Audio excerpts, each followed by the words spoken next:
The last flight of the white crane. The war was supposed to be over. On August 19, 1945, at the Dashan aerodrome in Manchuria, the air was not filled with relief, but with a cold, creeping fear. The emperor had surrendered, but a new army was invading from the north. For the Japanese civilians and soldiers left behind, the war was far from finished. 11 young pilots gathered in a sparse hangar. They had heard the terrible news. Soviet tanks were advancing, and the lives of their countrymen were in danger. They made a pact, not of anger, but of protection. They would fly one last mission. Tani was among them.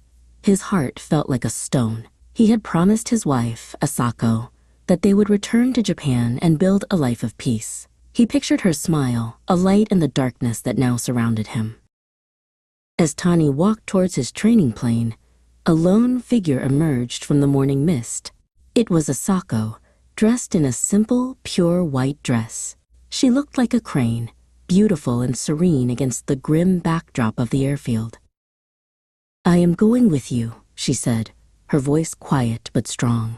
Tani looked into her eyes and saw no fear, only a love so powerful it mirrored his own. In that moment, he understood that their promise of a life together would be fulfilled, not in years, but in this single, final act. No more words were needed. Tani helped Asako into the rear seat of the cockpit.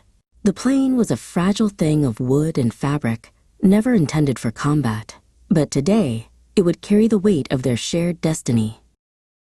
The engine sputtered and then roared. As the plane climbed, the world below shrank away.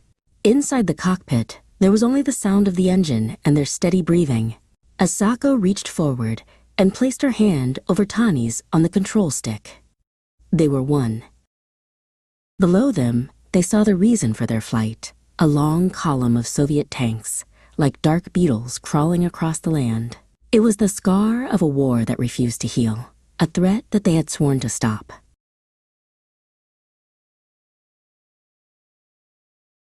Tani looked at Asako, and she gave him a small, reassuring nod.